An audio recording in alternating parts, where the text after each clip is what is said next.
Welcome, my name's Alec. In this video, I'll show you how to use a tool called Finicom to sync your bank transactions to a Google Sheet, just like you're seeing on screen here. We'll connect a bank account, we'll sync that data to a Google Sheet, and the real benefit of that is as your bank transactions change, they'll be automatically reflected via Finicom here in the sheet, whether things are voided and removed or updated after the fact. Finicom keeps your Google Sheet in sync. We'll start by going to our dashboard. You may need to log in. And from there, in our dashboard, we'll click on Sources, which are our bank accounts, and then Connect Bank. From here, we will connect any normal bank account. And I'm going to go ahead and choose Chase. And now, once we've completed connecting our bank account, entering details, you'll see Finicom say success here. We can say finish without saving, and all of a sudden we'll see my Chase bank accounts pop up here. I've got a checking account and a savings account.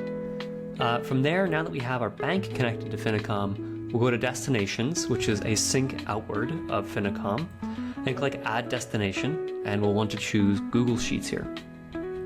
Now we're going to need to connect Google to Finicom, so let's go ahead and do that real quick. I'll choose the account that I want. And then after successfully signing into Google, we'll see Google has been successfully connected down here.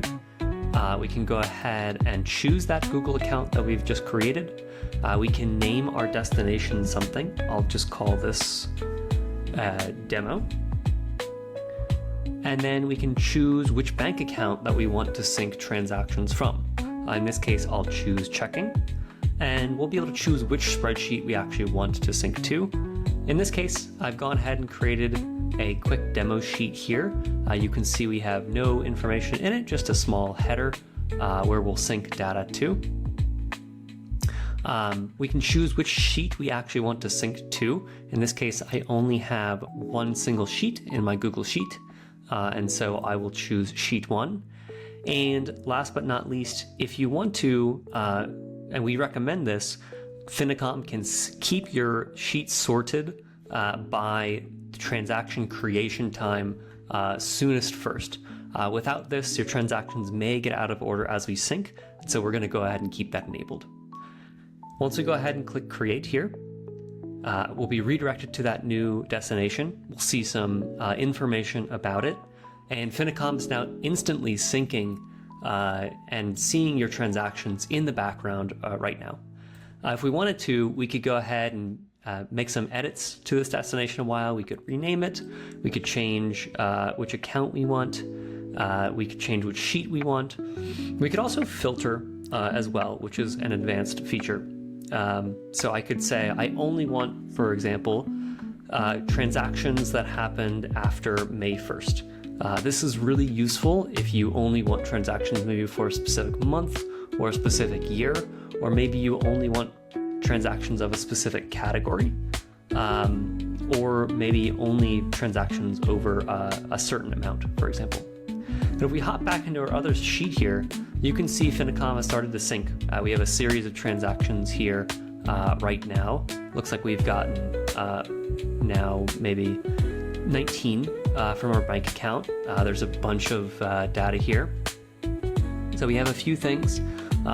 Our created at time, the merchant that the transaction was on, the description of that transaction, the actual amount of that transaction, its status, whether this was pending or posted, the institution, the account's name in Finicom, which category the transaction was actually on, the currency that it was in, and then of course some identifiers, a unique transaction identifier and a unique account identifier. This is useful if you have multiple accounts syncing to the same Google Sheet. Now you can see here in real time, Finicom will be syncing in the background here. That will continue in the background for as long as it needs to fill in your sheet. It might take some time for very large bank accounts with a lot of history, but generally does start instantly and can go back up to 2 years. So that's going to continue in the background, and As transactions are added, they will be added to the top here. As transactions are updated, let's say I went out to eat and I added a tip, that transaction will automatically be edited to reflect that new amount. And as transactions are removed, let's say something was refunded, we'll actually delete that line item here for you.